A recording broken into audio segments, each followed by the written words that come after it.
à toutes et à tous, merci de nous rejoindre sur Kato TV Gabon pour notre nouvelle édition d'information. Tout de suite, les titres. Magistère universel, comme à l'accoutumée, l'audience générale de ce mercredi 1er décembre 2021 avait pour thème Joseph, juste et exemple pour les magistères local, célébration de la fête de Saint-André apôtre et action de grâce du président de la conférence internationale du scoutisme région Afrique sortante. C'était tout pour les titres, leur analyse dans un instant. Au cours de l'audience générale de ce 1er décembre 2021, salle Paul VI, le Saint-Père poursuit son cycle de catéchèse sur Joseph, en s'arrêtant sur le fait que Joseph était juste et fiancé à Marie. Le pape François a adressé un message aux fiancés. Dans les évangiles, Jésus est désigné comme fils de Joseph, fils du charpentier. Les évangélistes Matthieu et Luc, en racontant l'enfance de Jésus, accordent une place au rôle de Joseph. Tous deux composent une généalogie pour mettre en évidence l'historicité de Jésus.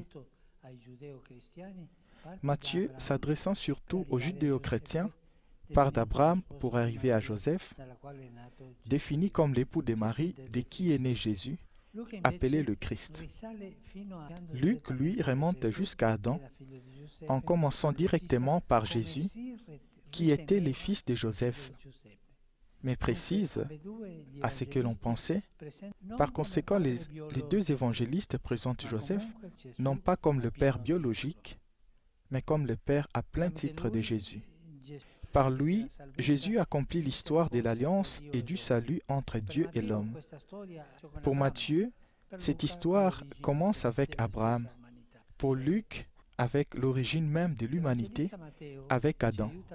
L'évangéliste Matthieu nous aide à comprendre que la figure de Joseph, bien qu'apparemment marginale, discrète en arrière-plan, représente au contraire un élément central de l'histoire du salut.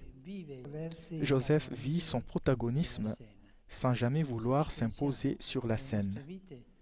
Si l'on y réfléchit, nos vies sont tissées et soutenues par des personnes ordinaires, souvent oubliées, qui ne font pas la une des journaux et des revues, que des pères, des mères, des grands-pères et des grands-mères, que d'enseignants montrent à nos enfants, par des gestes simples et quotidiens, comment affronter et traverser une crise en réadaptant les habitudes, en levant le regard et en stimulant la prière. Au magistère local, le bilan de Caritas Gabon en vidéoconférence à la paroisse Sainte-Denise de Mindoubé. Ce matin, à la paroisse Sainte-Denise de Mindoubé, s'est tenue une réunion bilan par vidéoconférence des responsables de Caritas Gabon et le bureau international. Le coordinateur Caritas Gabon n'a pas caché sa joie.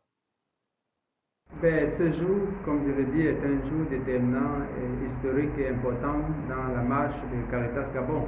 Nous avons eu à passer la dernière étape, n'est-ce pas, de l'examen de l'exercice d'évaluation externe de Caritas Gabon. Après un travail d'évaluation en interne, n'est-ce pas, nous avons soumis un rapport au niveau de Caritas Internationalis et ils ont envoyé le directeur de Caritas Internationalis pour nous faire une évaluation en externe. Cela pour vérifier évidemment la conformité, n'est-ce pas, de l'institution Caritas Gabon aux normes de gestion de Caritas Internationalis. Aujourd'hui, comme je dis, c'était la dernière rencontre. Cela a été précédé bien évidemment par de nombreuses rencontres, des questions qui nous avaient été envoyées, un rapport d'évaluation qui a été envoyé par l'évaluateur. Nous avons fourni, n'est-ce pas, des réponses justificatifs. Et aujourd'hui, il s'agissait de faire la dernière rencontre, c'est-à-dire avant qu'il dépose dans 2 jours, n'est-ce pas, le rapport final. Donc, il était question de commenter un peu le rapport qu'il a fait, d'apporter d'autres précisions sur certaines questions qui n'avaient pas été bien clarifiées. Et donc, voilà, mais c'est en cela que nous avons pu arriver à la conclusion de ce travail qui est un travail de toute une équipe voilà, qui a travaillé avec beaucoup de dévouement, beaucoup d'abnégation, sans fatigue, sans être payé, mais avec le cœur et avec la foi. Le commissariat général et l'aumônerie nationale de l'Association des scouts et guides catholiques du Gabon ont organisé hier mardi 30 novembre 2021 à 17 h à son siège une messe d'action de grâce en l'honneur du chef Arthur après ses 7 années passées à la présidence de la Six Afrique. Une cérémonie qui a permis au père Mabikassa, aumônier Six de la sous-région Afrique centrale, de remettre au chef Arthur Siayon un parchemin qui fait de ce dernier un membre à part entière de la fraternité Saint-Georges. Nous venons ce soir dire merci au Seigneur qui nous a donné un tel frère, qui a accueilli dans son cœur la parole de Dieu. Déjà, comme Louveteau, lorsqu'il a commencé le scoutisme, et beaucoup d'aînés en témoignent, l'ont vu grandir et s'engager, toujours prêts à servir. Et c'est la résultante de la bonne action quotidienne qui l'a conduit à exercer une si haute et grande responsabilité. Et la fidélité dans les petites choses donne le pouvoir aussi être fidèle dans les grandes choses. Attends, Bano, attends,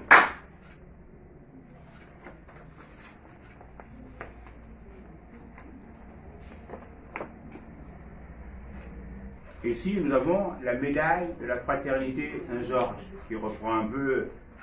Ici, on a la voix de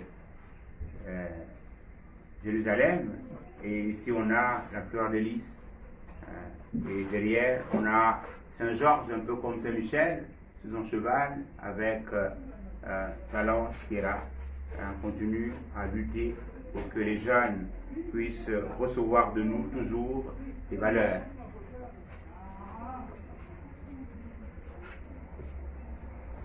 Tamako,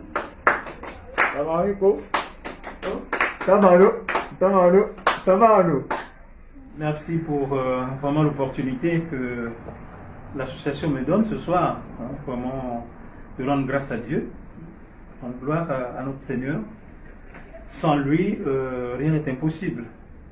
C'est lui qui m'a donné cette force, sa sagesse.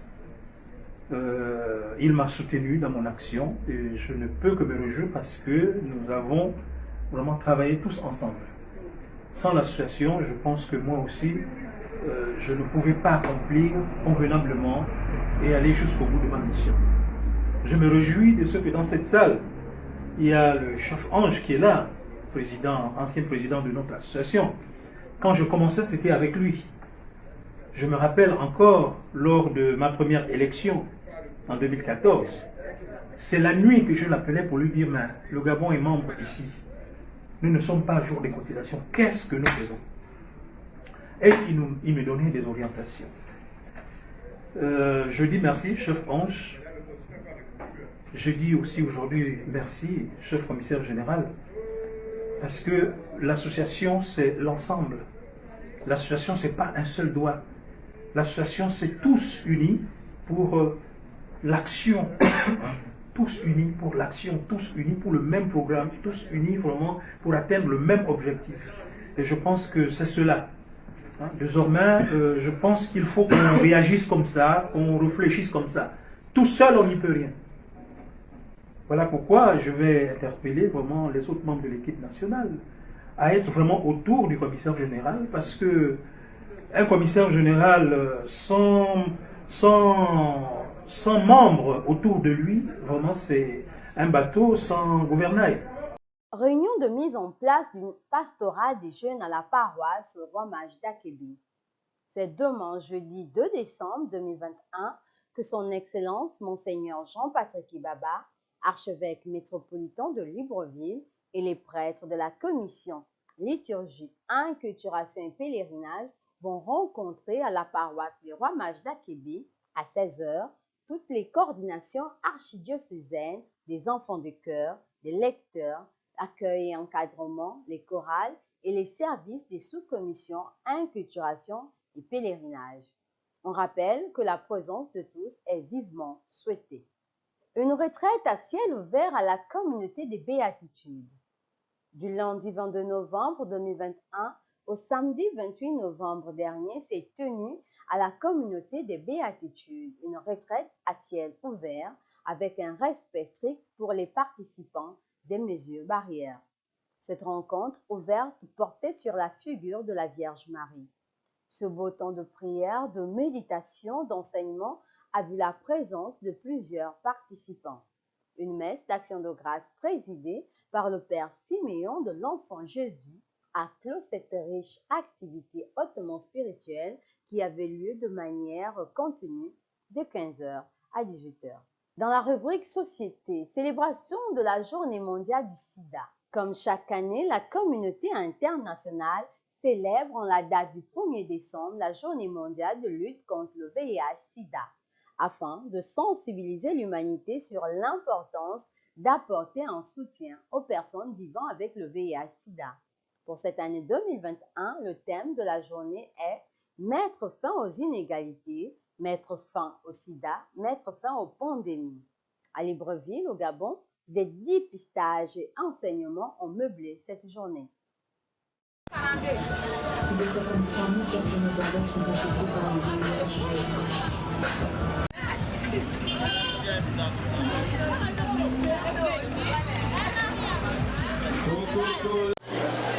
savez ça que c'est le sida? C'est quoi le sida? Il est clair. Hein? Nous, il y a quelques années, nous étions comme vous. Et nous étions assis dans les salles de classe parce qu'on voulait plus tard médecin, parce qu'on veut être avocate. Mais pour que vous puissiez réussir vos études, il faut être en bonne santé. Hein? Pour que vous puissiez réussir vos études, il faut être en bonne santé. Et pour être en bonne santé, il faut protéger son corps. Est-ce que vous avez compris? Maintenant, le saint du jour. Né vers 588, Éloi avait une grande piété. C'est lui qui fonda le monastère de Solignac au sud de Limoges.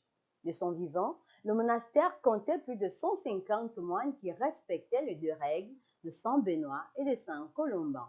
Il est le saint patron des forgerons et des métallurgistes. Très chers téléspectateurs de Cathode TV Gabon, c'est ainsi que se referme notre édition d'information de ce 1er décembre 2021. Nous vous remercions de l'avoir regardé.